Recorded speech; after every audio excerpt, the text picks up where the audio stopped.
আপনি যদি প্রাইমারি পরীক্ষার্থী হয়ে থাকেন তাহলে এই ভিডিওটা আপনার জন্য। আপনি প্রাইমারিতে 1 মার্ক পাবেন, আমি 100% বলে দিতে পারি যে এইখান থেকে প্রাইমারিতে 1 মার্ক আসে। আর কিভাবে প্রশ্ন দেখে উত্তর বলে দিবেন, কোনটি ক্ষুদ্রতম ভগ্নাংশ, আর এইখানে নেওয়া হয়েছে যে নিচের কোনটি বৃহত্তম, এই দুইটা টেকনিক আমি আজকে শিখিয়ে দেব আপনাদেরকে। দেখি যে আপনারা যারা প্রাইমারিতে এই ম্যাথগুলো আসলে প্রশ্ন দেখে উত্তর বলে দিতে চান, বলছে নিচের কোন ভগ্নাংশটি ক্ষুদ্রতম। প্রথমে আমরা ক্ষুদ্রতম টেকনিকটা শিখবো, এরপরে বৃহত্তম। ক্ষুদ্রতম ভগ্নাংশ আসলে আমাদের কাজ হবে, দেখেন কাজ হবে যে উপরে প্রত্যেকটার উপরে একটা করে শূন্য বসিয়ে দেওয়া, সহজ হিসাব। উপরে একটা করে শূন্য বসিয়ে দেওয়া, উপরে একটা করে শূন্য বসানোর পর আমরা কাটাকাটি করব। এটা দ্বারা এটা কাটাকাটি করলে 4 × 5 = 20, এটা দ্বারা এটাকে কাটাকাটি করলে 4 নং 36, তাই না? মানে এই দশমিক সামথিং হয়, 4 দশমিক সামথিং, 4-এর চেয়ে একটু বেশি হইতেছে এটা। সেম ভাবে এটা দ্বারা এটাকে কাটাকাটি করলে দেখেন 3 × 3 = 9, 3 দশমিক সামথিং হইতেছে, এটা 3 দশমিক সামথিং। আবার এটা দ্বারা যদি এটাকে কাটাকাটি করি, দেখেন 4 × 7 = 28, মানে 4 দশমিক সামথিং। এই যে এটা এইটা। এখন দেখেন এটার মধ্যে সবচেয়ে ছোট কয়? এটার মধ্যে সবচেয়ে ছোট হচ্ছে গ 3, আর সবটি কিন্তু 4-এর উপরে। তার মানে এটাই কিন্তু সঠিক উত্তর।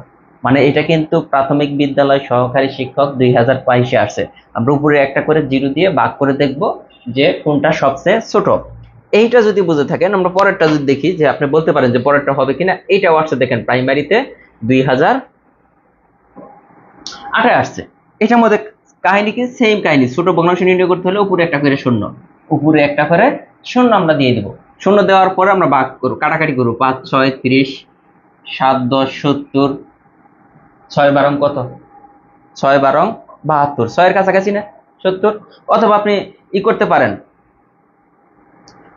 হ্যাঁ 6 × 12 = 72, এটা কিন্তু 6-এর কাছাকাছি চলে যায়, 72 2 হলে, তার মানে 6-এর কাছাকাছি। আর এটা দেখেন তো কত হয়? 5 × 15 = 75, 5 5 × 15 = 75। আর এটা দেখেন 72, মাত্র 2 কম, এটা সমস্যা নাই। মানে এইটা হবে কি 5.9 এর উপরে এইটা, আর এটা কিন্তু সরাসরি 5 পয়েন্ট সামথিং আসতেছে। তার মানে এইটা সবচেয়ে কি ছোট। আমরা কিন্তু বুঝে ফেললাম যে এইখান থেকে এইটা সবচেয়ে ছোট। এখন এখানে যদি আপনার কনফিউশন হয় যে 70-কে 12 দ্বারা ভাগ করতেছে, আসলে কত হবে? দেখেন আমরা যদি এটা ভাগ করেও যদি করি, দেখেন 12 দ্বারা যদি ভাগ করি, আপনার 5 × 12 কত? 60। আমরা এখান থেকে কেটে আনলাম, দেখেন আমি যেটা বলছিলাম, এখন যায় না, এখানে দশমিক দিতে হবে, এইখানে একটা শূন্য। 8 × 12 কত? দেখেন তো, 8 × 12 = 96। তার মানে আমরা এত কিছু কিন্তু ভাবি নাই, আমরা সরাসরি দেখলাম যে 72 হয়, 6 × 12 = 72, তার মানে আমরা 6 নিয়ে নিয়েছি।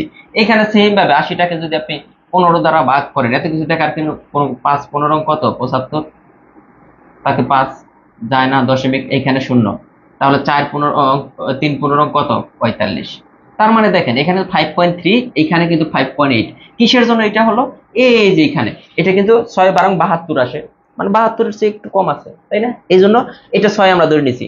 আর এইটা দেখেন, এটা কিন্তু দেখেন 5 × 15 = 75, 5 অনেক পার্থক্য, এই জন্য কিন্তু এটা 5 ধরে নিছি। তার মানে সবচেয়ে ছোট যে হবে এইভাবে শূন্য দিয়ে, সেই হবে সবচেয়ে ক্ষুদ্রতম ভগ্নাংশ। আমরা ক্ষুদ্রতম ভগ্নাংশ টেকনিকটা কিন্তু শিখে ফেললাম। এখন আমরা আসি বৃহত্তম। বৃহত্তম ভগ্নাংশ সবচেয়ে সহজ। বৃহত্তম ভগ্নাংশ হচ্ছে সবচেয়ে সহজ। কিভাবে সহজ? যার পার্থক্য সবচেয়ে কম হবে। এই দুইটার পার্থক্য কত? 1। এই দুইটার পার্থক্য কত? 4। এই দুইটার পার্থক্য 5। এই দুইটার পার্থক্য কত? 4।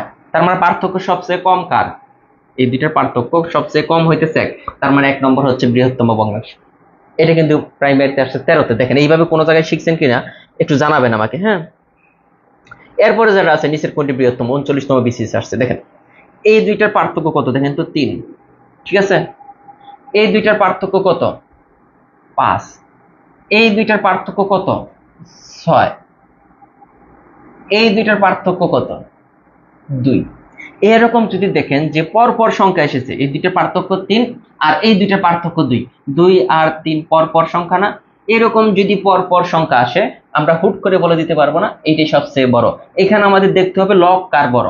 লব কোনটা? এইটা লব আর এইটা লব। এইখানে যার লব বড় হবে সেই হবে বড় ভগ্নাংশ। এই পার্থক্য যদি 2 3 বা 1 2 এরকম যদি আসে, 1 2 পরপর সংখ্যা, অথবা 2 3 এরকম যদি আসে কোনো জায়গায়, তাহলে আমাদের একটু কম্পেয়ার করে নিতে হবে যার লব বড় সেই। মানে এখানে পার্থক্য কিন্তু ছোট হিসাবে কিন্তু এটা বড় হওয়ার কথা, কিন্তু এটা বড় হলো না, কারণ এইটার লব বড়, এটার চেয়ে এটার লব বড়, এজন্য এটা কিন্তু সঠিক উত্তর। তারপরে আসি আমরা, দেখেন ভালো লাগতেছে কিনা এটা আপনাদের আপনি ফলো করতে পারেন যদি আপনার ভালো লাগে। এখানে দেখেন নিচের ভগ্নাংশগুলোর মধ্যে কোনটি বৃহত্তম, একই আছে না? এইখানে দেখেন, এখানে একটা মজার বিষয় আছে, প্রাইমারিতে কিন্তু এখান থেকে প্রশ্ন আসবেই। এই দুইটার পার্থক্য এক, এই দুইটার পার্থক্য এক, এই দুইটার পার্থক্য এক, এই দুইটার পার্থক্য দুই। তাহলে আমাদের দেখেন তিনটার পার্থক্য এক, এই তিনটা তো সব, তিনটার মধ্যে যে কোনো একটা সবচেয়ে বড় ভগ্নাংশ। এখন আমরা কিভাবে বুঝবো? এই তিনটার মধ্যে আপনার দেখতে হবে, এই তিনটার মধ্যে দেখতে হবে কার লব সবচেয়ে বড়। এটার লব দুই, এটার লব তিন, এটার লব সবচেয়ে বড়। তার মানে পার্থক্য যদি সেম হয়ে যায়, যার লব সবচেয়ে বড় সেই হবে সবচেয়ে বড় ভগ্নাংশ। সেখানে লব কার বড়? এটার লব কিন্তু বড়, এটা হচ্ছে সবচেয়ে বড় ভগ্নাংশ। এখন আমরা 6 নম্বরটা দেখি কে কে পারেন। 6 নম্বরটা কি হয়েছে দেখেন, 6 নম্বরটা হয়েছে যে এটা কে কে পারেন দেখবো, যে নিচের বলেন কোনটি বৃহত্তম। এই দুইটার পার্থক্য এক, আবার এই দুইটার পার্থক্য হচ্ছে তিন, আবার এই দুইটার পার্থক্য এক, আবার এই দুইটার পার্থক্য। দেখেন দুইটার পার্থক্য সেম আছে না? এখন এই দুইটার মধ্যে বড় কে হবে? একটা কি বলছিলাম, যার লব বড় সেই সবচেয়ে বৃহত্তম।